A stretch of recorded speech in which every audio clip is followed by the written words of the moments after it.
Neno la Mungu kutoka katika kitabu cha Nabii Isaya. Kuteseka, kufa na kuzikwa kwa mtumishi wa Yehova. Neno linasema hivi: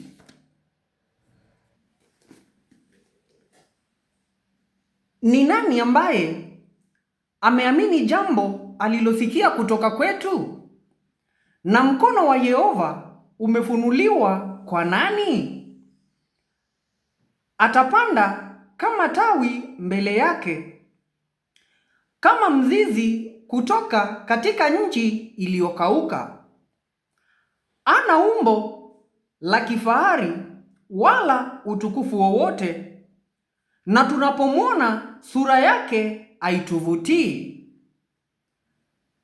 Alidharauliwa na kuepukwa na wanadamu, mtu aliyekusudiwa kupata maumivu na aliyezoea magonjwa.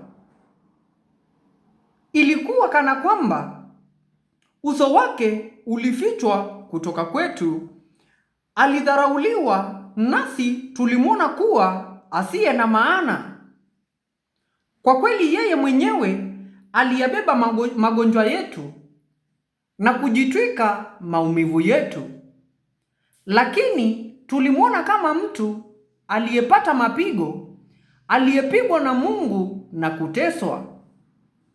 Lakini alichomwa kwa sababu ya makosa yetu, alipondwa kwa sababu ya dhambi zetu. Aliibeba adhabu ili tupate amani, kwa sababu ya majeraha yake tuliponywa. Sisi sote tumetangatanga kama kondoo, kila mmoja ameifuata njia yake mwenyewe, na Yehova amefanya dhambi yetu sote ikutane naye. Alikandamizwa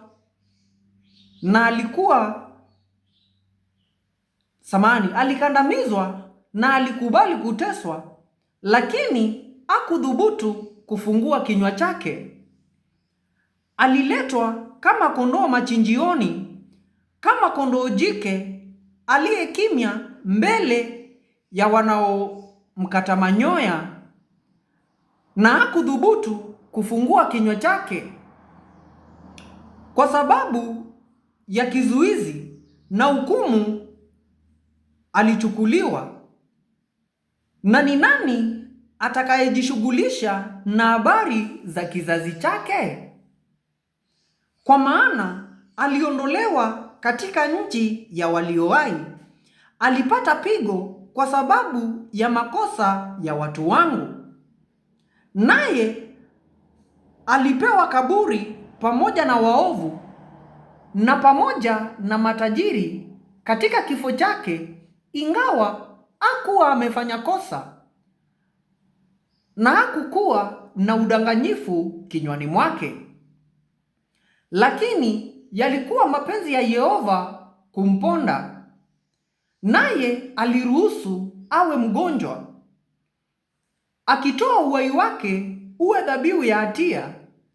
Atauona uzao wake, ataongeza siku zake, na kupitia kwake mapenzi ya Yehova yatafanikiwa.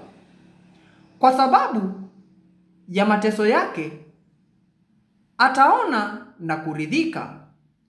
Kupitia ujuzi wake yule mwaminifu mtumishi wangu atawaletea watu wengi msimamo wa uadilifu, na dhambi zao atazibeba. Kwa sababu hiyo nitampa fungu kati ya wengi, naye atagawa nyara pamoja na wenye nguvu. Kwa sababu aliumwaga uhai wake mpaka kifo, naye alihesabiwa miongoni mwa wakosaji. Aliibeba dhambi ya watu wengi, naye aliwatetea wakosaji. Neno la Mungu. Tumshukuru Mungu. Na tukumbuke kwamba kitabu hiki cha nabii Isaya ni kitabu ambacho alikiandika yeye mwenyewe akiwa Yerusalemu. Isaiah chapter 53 verse 1 to 12. Uncompromised and undiluted word of God. And thank you guys for the amazing support that you've given me. May God bless you and big up. Nimeshukuru sana. Mungu azidi kuwatenda mema, Mungu azidi kuwalinda, Mungu azidi kuwabariki, na tukutane Galilaya. Alo.